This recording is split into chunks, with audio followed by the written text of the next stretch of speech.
শিক্ষার্থী বন্ধুরা, আজকে তোমাদের ১২০ নম্বর পৃষ্ঠায় যে কাজটি দেওয়া রয়েছে নগদ প্রাপ্তি জাবেদা ফোকাস করে সেই কাজের সমাধানটি আমি করে দেব। তো এই কাজে যে লেনদেনগুলা দেওয়া রয়েছে সেই লেনদেনগুলা বিশ্লেষণ করব এবং কেন এটি নগদ প্রাপ্তি জাবেদায় হবে এটাও তোমাদেরকে ব্যাখ্যা দিয়ে তারপরে বুঝিয়ে দেওয়ার চেষ্টা করব। আশা রাখি ধৈর্য সহকারে তোমরা আমার সাথেই থাকবে। তো প্রথমে আমরা দেখে নিই কী বলা আছে। বলা আছে মাহি ট্রেডার্সের ২০২৫ সালে জুন মাসের লেনদেন সমূহ দ্বারা নগদ প্রাপ্তি জাবেদা প্রস্তুত করো। তাইলে এখানে জুন মাসে যে লেনদেনগুলো দেওয়া আছে এই লেনদেনগুলো দিয়ে কি বলছে, নগদ প্রাপ্তি জাবেদা প্রস্তুত করতে বলছে।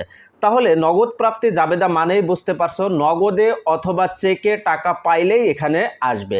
নগদে অথবা চেকে, আমি কিন্তু বিষয়টা আবার বললাম, নগদে অথবা চেকে টাকা পেলে এখানে আসবে, অর্থাৎ নগদ এবং ব্যাংক রিলেটেড লেনদেন দুটাই আসবে। নগদ এবং ব্যাংকে টাকা যদি পাই তাহলে আমার নগদ প্রাপ্তি জাবেদাই হবে, আর নগদ এবং ব্যাংকে টাকা যদি প্রদান কমে যায় তাহলে আমার নগদ প্রদান জাবেদায় আসবে। তো আমি যেহেতু এখানে নগদ প্রাপ্তি জাবেদাই করতেছি বলছে, তাইলে আমরা প্রাপ্তি যেগুলো ঘটবে সেগুলো করব। বলা আছে জুনের ১ তারিখে মালিক কর্তৃক ব্যবসায় বিনিয়োগ ৭৫,০০০ টাকা। দেখো, মালিক ব্যবসায় বিনিয়োগ করলো, তার মানে কি ব্যবসা, তুমি তো মাহি ট্রেডার্স, তুমি নট মাহি, তুমি হলা মাহি ট্রেডার্স।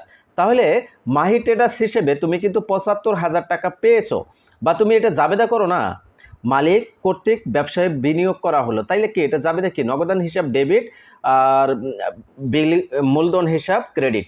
ঠিক আছে, তো অর্থাৎ তোমার এই নগদ প্রাপ্তি জাবেদায় নগদান হিসাব ডেবিট এবং ব্যাংক হিসাব ডেবিট যে আইটেমগুলো আসবে সেগুলো এখানে যাবে।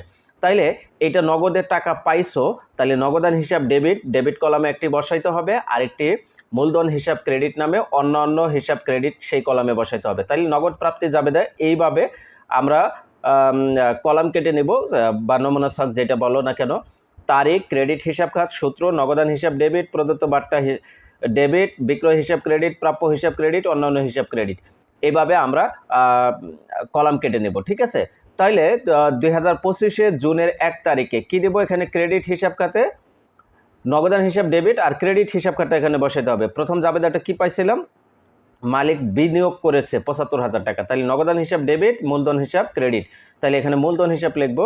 এখানে এই যে নগদান হিসাব ডেবিট যে কলামটি রয়েছে এখানে ৭৫,০০০ টাকা লিখবো, আরেকটি মূলধন হিসাব ক্রেডিট যে কলাম রয়েছে সেটা লিখবো। মূলধন হিসাব নামে ক্রেডিট নামে কোনো কলাম নেই, তো এটি অন্যান্য কলামের মধ্যে রয়েছে, অন্যান্য হিসাব ক্রেডিট সেই কলামে রয়েছে, ৭৫,০০০ টাকা বসাই দেব। ওকে, এরপরে দেখো জুন মাসের ৫ তারিখে বলা আছে নগদে পণ্য বিক্রয় করা হলো, এটা জাবেদা কি হবে, নগদান হিসাব ডেবিট, বিক্রয় হিসাব ক্রেডিট, তার মানে এখানে নগদ টাকা পাইছি, তাই না, বিক্রয় করে তো টাকা পাইছি। তাহলে এটা কিভাবে লিখবো, জুনের ৫ তারিখ, দেখো এখানে বিক্রয় হিসাব লিখবো, ক্রেডিট হিসাব কার, তাহলে নগদান হিসাব ডেবিট ৩৫,০০০ টাকা, বিক্রয় হিসাব ক্রেডিট ৩৫,০০০ টাকা, এই যে বিক্রয় হিসাব ক্রেডিট কলামে বসাই দেবো। ওকে, এরপরে জুনের ৯ তারিখে বলা আছে রিজবি ট্রেডার্স হতে ২৫,০০০ টাকার পূর্ণ নিষ্পত্তি, বোঝো কথাটা বোঝো, পূর্ণ নিষ্পত্তিতে নগদ ১০,০০০ টাকা এবং ১৪,০০০ টাকার চেক প্রাপ্তি।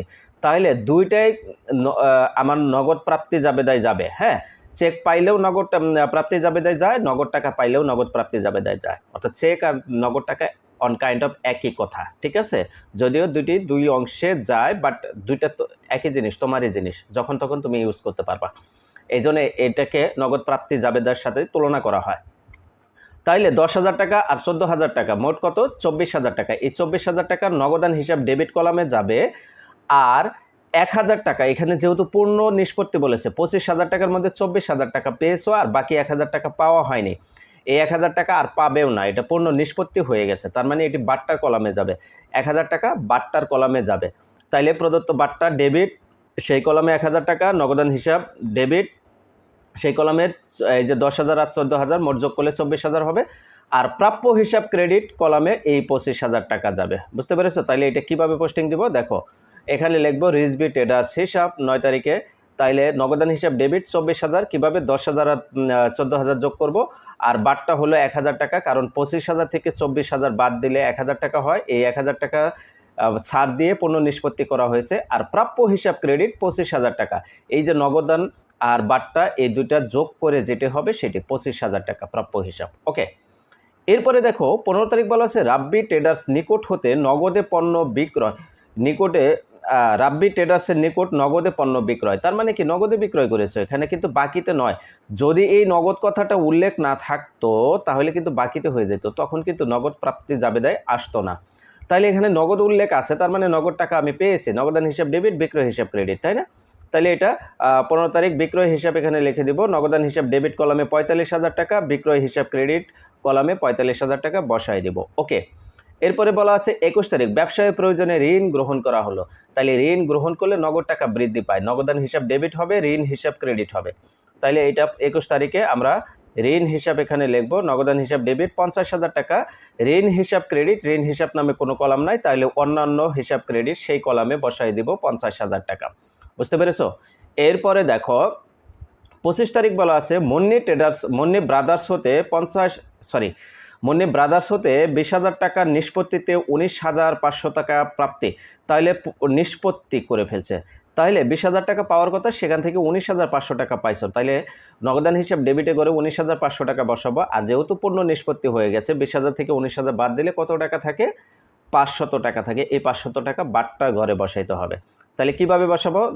এখানে মুন্নি ব্রাদার্স হিসাব লিখবো, লিখে এখানে নগদান হিসাব ডেবিট 19,500 টাকা যেটা পাইছে নগদে, আর 500 টাকা ছাড় দিয়েছি, এটি হলো প্রদত্ত বাট্টা হিসাব ডেবিটে করে 500 টাকা বসবো।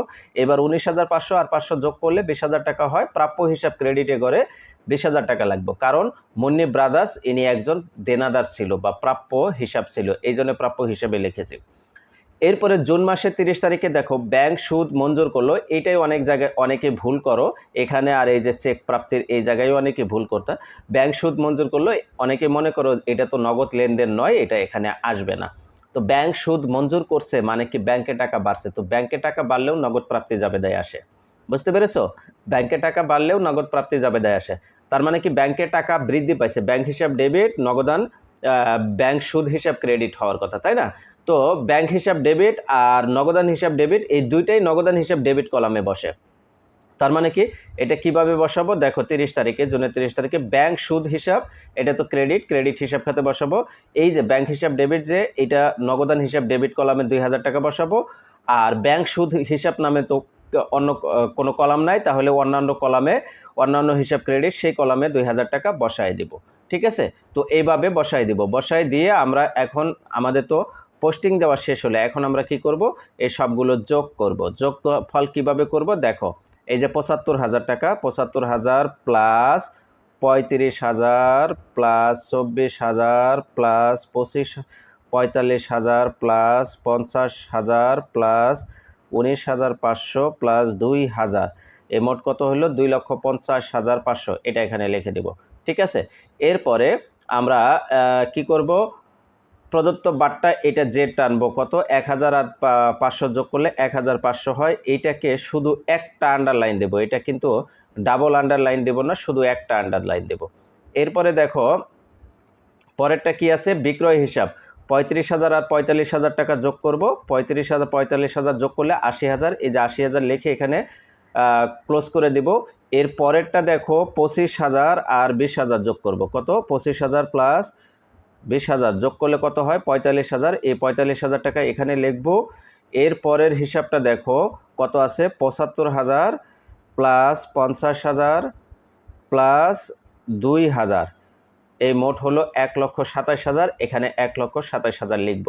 হ্যাঁ, এখন নিচে দেখে দেব মোট ডেবিট। মোট ডেবিটে কী কী আছে? নগদান হিসাব আর প্রদত্ত বাট্টা, এই দুইটা। নগদান হিসাব প্লাস প্রদত্ত বাট্টা, নগদান হিসাবে কত? 2,50,500 আর প্রদত্ত বাট্টা কত? 1,500, দুইটা যোগ করলে কত হবে? 2,52,000 টাকা। তাহলে মোট ডেবিট 2,52,000 টাকা। এরপর মোট ক্রেডিট করব। মোট ক্রেডিট কিভাবে করব? দেখো মোট ক্রেডিট হলো এই যে এখানে এইভাবেই লিখবো আবার।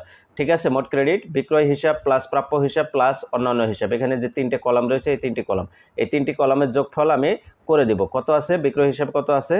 80,000 টাকা প্লাস প্রাপ্য হিসাবে কত আছে 45,000 টাকা, প্লাস অন্যান্য হিসাবে কত আছে 1,27,000 টাকা, মোট কত হলো 2,52,000। এই যে মোট ক্রেডিটও 2,52,000, মোট ডেবিটও 2,52,000। ঠিক আছে, মোট ডেবিট এবং মোট ক্রেডিট অবশ্যই মিলতে হবে। ঠিক আছে, তো এই ছিল তোমাদের 120 নাম্বার পৃষ্ঠার কাজের সমাধান। আশা রাখি কাজটির সমাধান তোমরা পেয়ে গেছো। তারপরেও যদি কারো কোথাও কোনো প্রশ্ন থাকে অবশ্যই কমেন্ট করে আমাকে জানাবে, আমি তোমাদেরকে রিপ্লাই দিয়ে সেটি বুঝিয়ে দেওয়ার চেষ্টা করব। সবাই ভালো থাকো, সুস্থ থাকো, দেখা হচ্ছে পরবর্তী ক্লাসে। আল্লাহ